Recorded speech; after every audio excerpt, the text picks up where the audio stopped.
bisika yo lokota ngai nalobi na motema ekolo kumbama soki nakanisi ye wana yo lokota nga nalobi na motema kolo kumbama.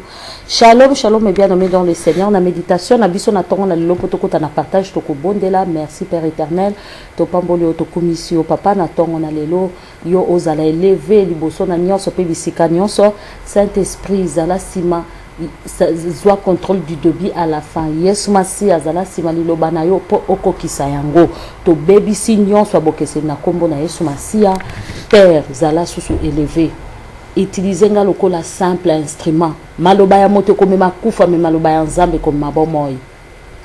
Nzambe alingaki mokili yango atinda ki liloba na ye eye kokangola biso. Liloba nde eza kobikisa, liloba na nzambe nde ezali kobikisa. Yango to tiki nyonso na maboko na Yesu Masia, zwa lokumu. Merci Seigneur Jésus. Amen. Shalom une fois de plus mes bien-aimés. Na méditation na biso na tongo na lelo potokota na partage to okende kaka wana place to sukaki bongo na Genèse chapitre 37 verset tozo koma na verset 28 mais tokotanga morceau ndambo etikalaki oya 27 et le biboye ils donnèrent leur accord mais de marchands médianites qui passaient par là tirent Joseph de la citerne. Ils les vendirent pour 20 pièces d'argent aux Ismaélites qui amenèrent en Égypte. Lorsque Ruben alla les regarder dans la citerne, Joseph n'y était plus. Ruben, désespéré, déchira ses vêtements, revint vers ses frères et s'écria: Joseph n'est plus là. Que vais-je faire maintenant? Les frères égorgèrent un bouc, prirent la tunique de Joseph et la trempèrent dans le sang. Ensuite, ils l'envoyèrent à leur père avec ces messages. Nous avons trouvé ceci. Examinez donc si ce n'est pas la tunique de ton fils. Jacob la reconnut et s'écria: c'est bien la tunique de mon fils. Une bête féroce a déchiqueté Joseph et l'a dévoré. Alors il déchira ses vêtements, il prit la tenue de deuil et pleura son fils pendant longtemps. Tous ses enfants tentèrent de les réconforter, mais il refusa à se laisser consoler. Il disait: je serai encore en deuil quand je rejoindrai mon fils dans le monde de mort. Et il continua de pleurer. Les Madianites emmenèrent Joseph en Égypte et vendirent à Potiphar, l'homme de confiance du Pharaon et chef de la garde royale. Alléluia. Bien-aimés dans le Seigneur, na ba cassette na biso précédente tolobaki ototeaki lobi toteaki que bandeko ya Joseph bandeko na ye moko propre bakende koteka Joseph bien-aimé bake koteka Joseph bayokelaki na liboso motema mabe likolo ya ndoto na ye ndoto ebomisi moto tolobelaki lisusu sur la discrétion ya mwana nzambe tolobelaki lisusu si la prudence fait défaut le peuple tombe tolobelaki lisusu il faut kozala prudent lokola nyoka kozala humble lokola colombe. Bible ça ko ba sous la bouche qui parle beaucoup ne manque pas le péché. Joseph azalaki na discrétion te. Ce qui peut toquer na contexte mususu azalaki na bolingo na bandeko na ye. Alingaki ko partager na bango nouvelle. Totulaki lisusu yo partager ba nouvelle na yo na nani. Muto yo partager kana ye bonheur na yo. O yo ya ka beteli masolo makopa mobile na ngai a proposer nga libala. Est-ce que mutu wana sepelaka na yo? Asepelaka na makambo yo yebisaka ye? Bandeko ya Joseph ba complotaki contre ye ba boma ye pona jalousie ya bandoto na ye. Pondoto na ye bandeko lakisa réussite. Mendeko la banga mobile azalaki contre yango. Abaneka kobanga bandeko na ndimaki ba bwaka ye na ye baki kawa ko bimisa ye. Me bandeko na ye ba moni lisusu troupe ya bato bana koya etuluku ya bato balobi to teka ye ba ismaélite bangwana bazoya bana Ismaël ba descendant ya Ismaël to teka ye et puis bango basombaki pe Joseph bakendaki koteka ye epa ya mokonzi ya ba égyptien epa ya ministre to chaka ministre ba égyptien moko kombo na ezaki Potifar ya na ye kubena yaki po atala pour récupérer Joseph bandeko na ye basi batekaki ye na mbongo mukie bateki ndeko na bango likolo ya jalousie tolobelaki lisusu Bible eza ko babiso bayini na oyo ya liboso bazaka ba gens ya ta propre maison batu oyo bovana ka bango ndako moko tolobelaki na tina biso tokenda kotaka bandoki libanda to boite ya quartier baza ya ba famille éloignée bazali mais oyo yo za na bango na propre maison Yesu Masia baki batu wa combattre liboso mobali na yo to mwasi na yo bana na yo to cousine na yo azaka na ndako na yo to cousin to yaya na yo propre mama leki na yo propre to baki susu foto bondela ka mingi po bandeko na biso o to vai na baonda ko baza motema malamu na biso pona poison ya mutalibanda eko wumela po tamusu pe eko atteindre yote mais poison ya muto bwana ndako moko eko atteindre yo facilement akocha poison lelo lobi ezuyo parce que bolala kanaye bolia kanaye opesa kai confiance obi o mwana nanga oyo mobali nanga oyo mwasi nanga oyo mama pe papa nanga oyo yaya nanga leki nanga mwana mama nanga hi mais lelo bango basali Joseph mabe bango mutu bateki Joseph pa bapaya yango tolobaki pe comportement nini yo leki ozaka nango vis-à-vis ya yaya na yo otekaka ya de pa bapaya to mona ba leki musu to ba yaya musu mona za kotonga leki na ye moko lokola yi lokola kutu ayebi ete aza kotonga leki ne pa camarade na moni leki na ngana tala boy bande kwa Joseph baza ebele na mokili oyo makopa oyo benga makopa pire master oyo benga ka papa yende mutaza koteka yo soki ka balusi mukongo boy ateki yo na mbongo kutu mukie ya bibende oyo leki ya Joseph alléluia yango Bible za koyebisa biso tozala ka prudent Bible zo tina plutôt na manque à confiance temalobi le cœur de l'homme est tortueux au-dessus de tout il est mauvais qui peut le connaître celle que Dieu qui sonde le cœur et le rend est-ce que Joseph ayeba ki motema bandeko na ye azala ki surpris tant bandeko de babwa ki na libulu ya kanisa ki angoje tant ba obimisa le bibona ki funda bango papa mama basali nzoka ne bazo tekaye lokola esclave ndeko langa pasi ozo mona tamusuka mama to papa na yo to ndeko na yo a propre famille propre sang ateka yo na kindoki ateka yo na nganga kisi akena oluka kisi na ye ya succès azwa mbongo na vie azwa libala na vie basengi ye okopesa nani yenda kanga étoile na yo étoile oyo lela kata musu ndeko na yo kaka mwana na yo ka balesa ndoki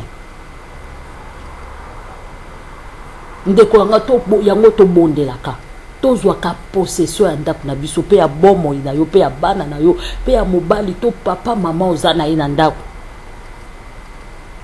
to mona ba exemple mususu vrai mutu alongwe poto ake Kinshasa bacheli ye poison na papa na ye na mama na ye propre pona ayaki oteka lopango na ye moko asomba alléluia les gens de ta propre maison ngam na lobité boza lokola bandimi abere boki no vérifier na Bible ngam na lobité les gens de ta propre maison alléluia balobi abangu bateki Joseph bake kosa bazwi ti babomi nyama na nzela batie tiniki ya Joseph makila kaka ndenge basaki na Yesu Masia bapasoli tiniki na ye yango bapaka Joseph azaki image ya Yesu Masia po makamune landisa makina na kolandisa ma Yesu Masia pe batekaki eka na mutu azaki pembeni na ye Jida atekaki Yesu Masia malgré tout Yesu Masiya apesa ki ye muto bandeli kosimba bourse ye muto ando simba caisse azalaki ne dia na mbongo kozwa mbongo bando tia mabonza to ya offrande ye muto aki na caisse ye kaka muto ateki et puis Yesu Masiya baki muto oteka nga to tremper na elipa na kopo moko po mona ke bango na Yesu Masiya bazalaki même capable ya ko oya zui lipa atufi o pas zui atufi na kopo balie esika moko. Donc bazara penda oya kati fufu o pa kati fufu o penda tchena sani nzela moko. Donc so Yesu Masiya tchena muno ba so indambo etikaka so ba tche jida pa tche ba lie.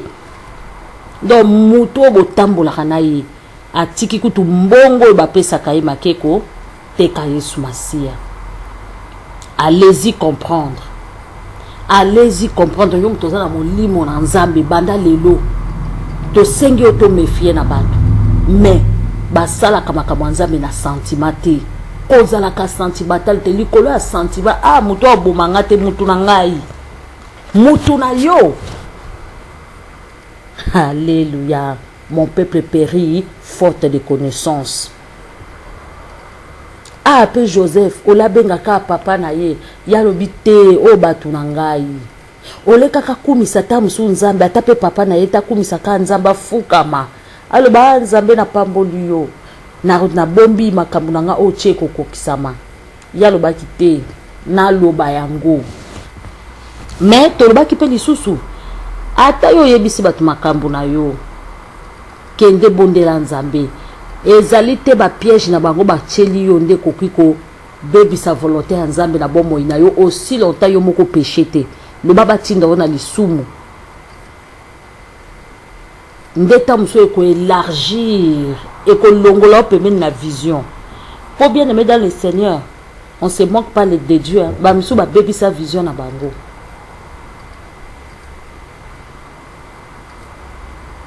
Ba muso pe ba bebi sa vision na bango na vie.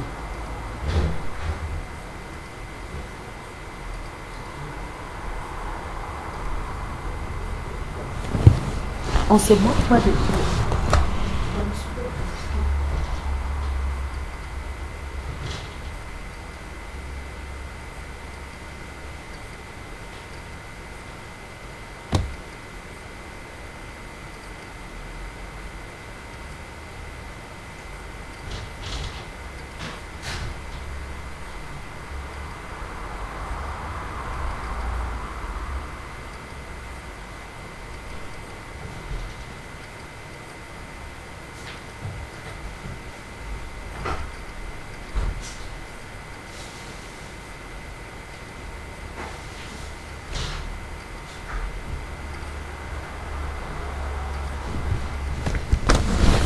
Alléluia.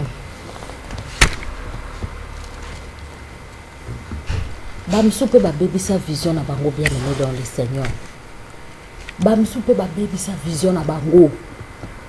Au mona mutu alobi kete wana piringa bo excuse ngai problème moko ezwama kiawa ebaki kokata prédication na biso ba misusu ba baby sa vision na bango. Ba misusu ba baby sa vision na bango bien aimé dans le Seigneur. Likolo ya nini sentiment. Likolo ya nini sentiment. Oh sentiment ndenge ezali boye oyo aza mutu nanga oyo aza mutu totambola na ye. Alléluia. Oyo aza mutu akobebisa bomoi na nga te. Alléluia. Mais yende mutu akobebisa bomoi na yo. Oyo aza penza soko elie ngai ndeko nanga toza na mayele. Toza la pena na mayele. Toza la pena bato moko oyo baza kobanga nzambe. Toza la pena bato ba osamsa Yesu Masiya azalaki na sentiment te. Pierre alobi na ye Yesu Masiya azobanga na oke kokufa na croix. Pierre alobi na ye okokufa te. Alobi na Pierre arrière de moi Satan.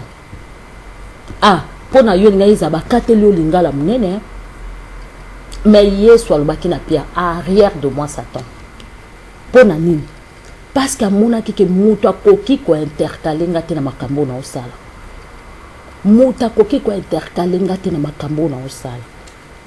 Alléluia. bateki Joseph, bateki ndeko na bango moko akende na esclavagisme, bateki ndeko na bango akimona pasi. Ta mususu ndeko otekaka bandeko na yo pa satana likolo songi na yo. Tango ke na obeta masolo muso ke na obeta wana oke ko betela ndoki. Place oke na kotonga bandeko no. Mama wana zalaka na pa ndoki. Azozwa ba message ya bandeko no azoko mimanga na monde de ténèbres. Bana na yo obomba makambo na bango te. Bandeko langa to yika mpiko na mabondeli. To yika vraiment piko na mabondeli. Makambo zebele bien aimé dans le Seigneur. Awa to moni bandeko Joseph, bake koteka Joseph, papa na Joseph akomi kolela. Malgré tout papa na bango bandeyo lele sala ki bango eloko te. Batu mingi bateka bango ka pona bonheur. Batu mingi bateka bango likola kozanga discrétion. Bateki bango. Ba misusu bateka bango. Pona nini ayebi kokanga munoko na yete apesa ki confiance boko ezalaki aveugle ndeko nanga. Ba confiance aveugle. Bible lobi toko Yesu masabi toko fuka melaka kanzambe na bomoi. Yesu masia te bande ko samusa na nzambe apesa ki confiance ne pa ya mutu te. Akabola ki ba ministère mais balobi chaque jour bande ko kende kote ya na ngomba. Tango akutana kina mwasi ya Mosamaria. Abaki na bango bino boke oluka biloko kolia Yesu masia tikala ki ye moko. Ministère na ye azalaki na confiance plus ya nzambe ke ya bato mokili. Alléluia. Ndeko nanga yo ochaka confiance na yo epa ya nani. Obengaka nani pere yo. Obengaka nani oyo mutu na ngai. Nzambe penza pambola biso tokutani lisusu prochainement tokolobela makambo eza ya minene makambo eleki oyo nzamba kolakisa biso lisusu poto ba ko